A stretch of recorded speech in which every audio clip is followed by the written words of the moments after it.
Hi everyone, it's Connor here from Durham Hearing Specialists. I hope you're doing well and welcome to another video. We've got quite an interesting case here. You can see in the ear canal we've got this sort of frothy material.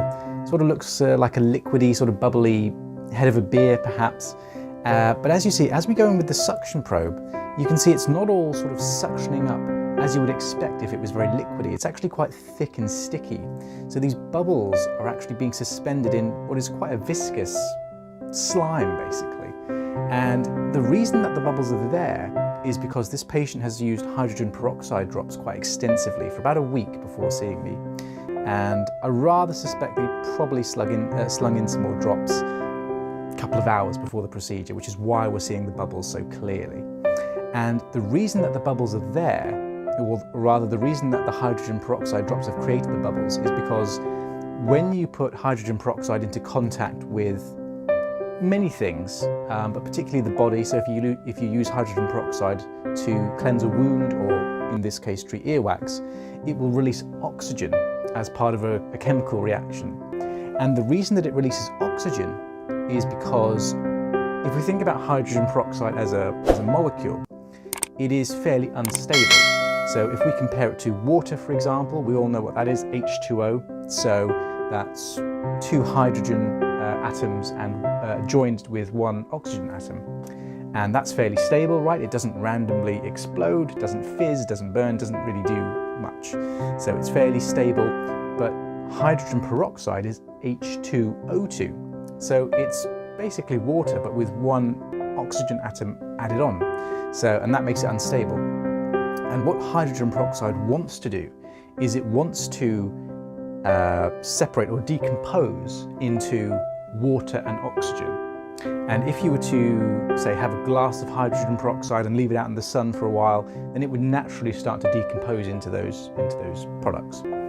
So when we put hydrogen peroxide in an ear, what the hydrogen peroxide will do is it will make contact with whatever's in there, but primarily the reaction will occur because the hydrogen peroxide will make contact with something called catalase. And catalase is an enzyme. So an enzyme is just a very, very complicated protein. But catalase is an enzyme that's inside your body. It's inside all of the tissues and cells that are inside your body. So it's very, very common. It's also inside plants and bacteria and things. And catalase, one of its main jobs is to deal with the hydrogen peroxide that's produced inside your body naturally anyway. So it turns hydrogen peroxide into water and oxygen, just as I explained. And the catalase will be present in the dead skin cells that are incumbent inside the earwax. And of course it'll be in the dead skin cells that are lining the ear canal as well. So the hydrogen peroxide goes in, meets the catalase, and then it will go through this very quick reaction where the hydrogen peroxide will turn into water and oxygen. And it's the oxygen that is released and creates these bubbles that you're seeing. It sort of effervesces. And the theory is that this kind of mechanical movement created by the effervescence will somehow help the earwax break apart, dissolve, and otherwise disperse. How effective that really is debatable. So, I mean, there's not much research into this area at all, but the research that we do have, as sparse as it is, tells us that there really isn't much difference at all between hydrogen peroxide, sodium bicarb, oil, water. Okay, they're all just as effective as each other.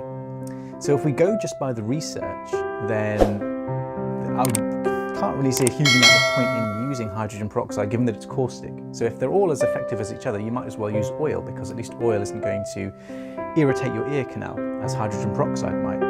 And anecdotally, I've found that people who use a lot of hydrogen peroxide drops, it tends to turn the wax into this kind of soup or slurry, which I've mentioned in other videos.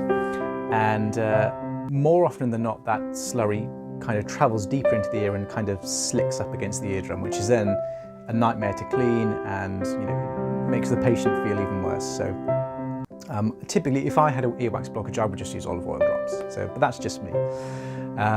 So here we have what is a very dark, almost black piece of wax here, and I'm struggling to get it out of the ear canal. So I'm going to apply some olive oil here, and you can see I'm just going to slurp up the residue here through the suction probe, and the olive oil will actually lubricate the ear canal, so I can actually just drag this piece out. So you can see how easily that's coming out there with the application of the olive oil.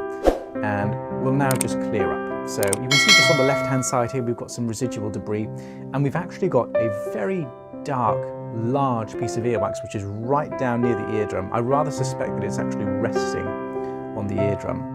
And at this point during the procedure, the patient felt like the ear was much better, but the hearing wasn't quite 100%. So we're just going to go in and get that black piece right there. So the ear